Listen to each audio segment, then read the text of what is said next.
slave to fear. I am a child of God. I'm no longer a slave to fear. I am a child of God. I am a child of God. I am a child of God.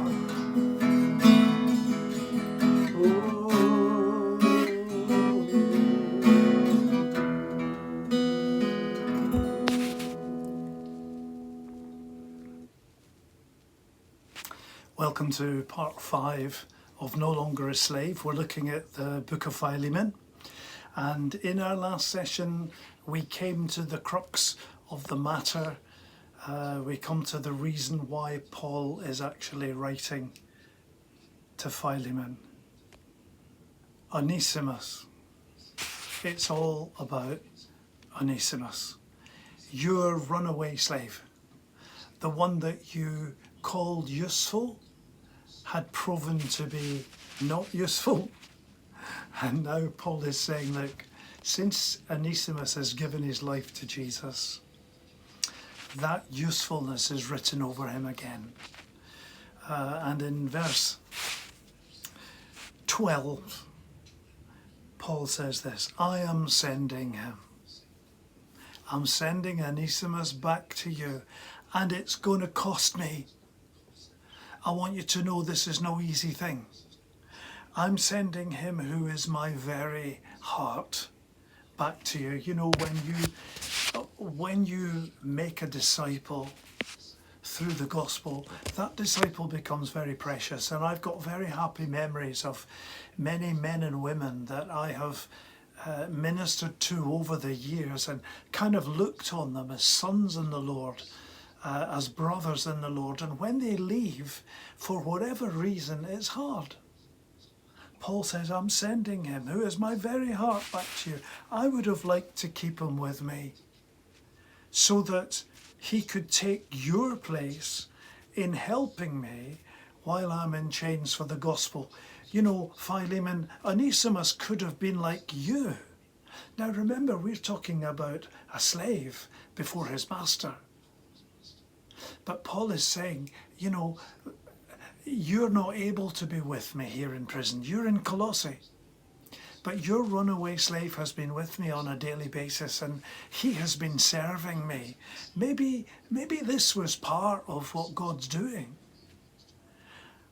But I didn't want to do anything without your consent, so that any favour you do would not seem forced, but would be voluntary. What I'm going to ask you to do, Philemon, I want you to do it not just because of me, but I want you to do it because you know it's right. Perhaps the reason he was separated from you for a little while was so that you might have him back forever. He is very dear to me. Now, he said that before. He's very dear to me. But even dearer to you. Wow. He's even dearer to you. And Philemon's reading this, and I said, is he? Is he? Paul is saying, yes, yes. He's really dear to you, both as a fellow man and as a brother in the Lord.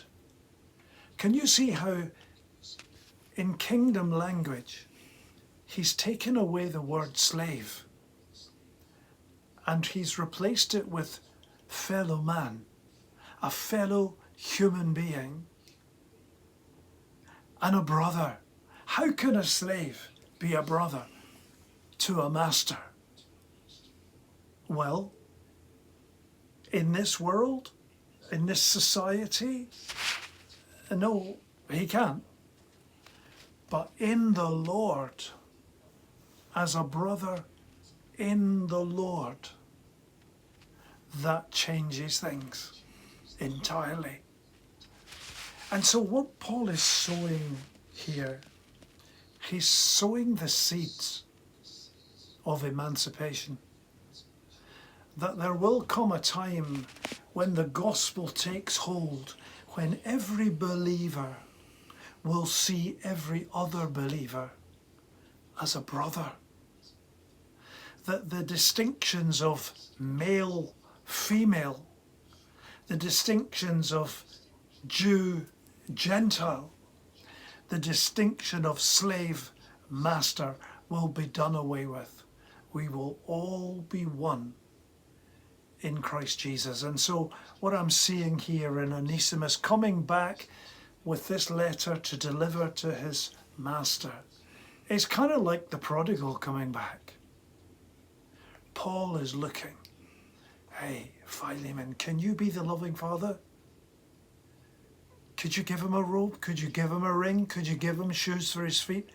Could you rejoice that Onesimus ran away as a slave but came back as a brother? Isn't that amazing?